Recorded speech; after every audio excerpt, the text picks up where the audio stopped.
পাইছি। শফিক, এই তুমি কি কতদিন মানা করছি যে বাড়ির সামনে এভাবে কাপড় চোপড় নাড়বে না? আর নাচো তো নাচো, নাচো সব আন্ডারগার্মেন্টস। এরকম কথা? একটা মানুষ যদি বাইরে থেকে আসে সে কি দেখবে, সে কি ভাববে? ভাববে আমরা তাদের স্বাগতম জানাতেছি, একটা মতো বলতাম না দেখো তুমি। তুমি কি আমার সাথে ফাইজলামি করো? এখন ওঠো, যে সবগুলো নিবা নিয়ে ছাদে মেলবা, যাও। ফাইজলামি করো, এখন ওঠো, যে সবগুলো নিবা নিয়ে ছাদে মেলবা, যাও। কি ব্যাপার, কথা বলতেছো না কেন? কি ব্যাপার, হা করে তাকিয়ে আছো কেন আমার দিকে? ছাদে যাও। তুমি ঠিক আছো তো? আচ্ছা আমি আসতেছি, বসো তো। কি?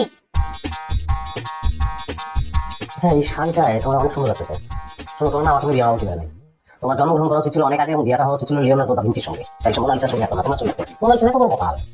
মোনালিসা ফেল তোমার কাছে বুঝতে পারছো? ঢং করো না তো। তুমি যে কাপড়গুলো নাচছো এটা কি ঠিক করছো বলো? কি? তুমি কি করছো? সিটি বাজাতেছো কেন? নিজের বউ কিন্তু কন্ট্রোল করতে পারতেছি না, সিটি চলে আসতেছে। সত্যি গত 3 বছরে আমি তোমাকে এত সুন্দর দেখি না, তুমি তো সুন্দর, এই শাড়িটা এত বেশি সুন্দর তোমার লাগতেছে। কটা আছে তোমার শাড়ি পাও? কেন তুমি ভুলে গেছো? গত মাসে অনলাইন থেকে অর্ডার করলাম, কিন্তু টাকাও দিতে চাও না। তোমার কাছে জোর করে ঝগড়া করে টাকা নিয়েছি। একটাই আছে। তোমার 500 টাকা। যেই শাড়িটা আমার বউ এত সুন্দর লাগতেছে সেই শাড়ি একটা থাকবে কেন? 50 টাকা তুমি অর্ডার করো তো। প্লিজ আই মিন ইট।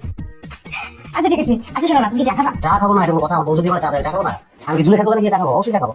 আমি তোমাকে তোমাকে খালি চা খাইছি বলো? চা সাথে কি খাবা বলো? সিঙ্গারা, পুরি, লুচি কোনটা খাবা?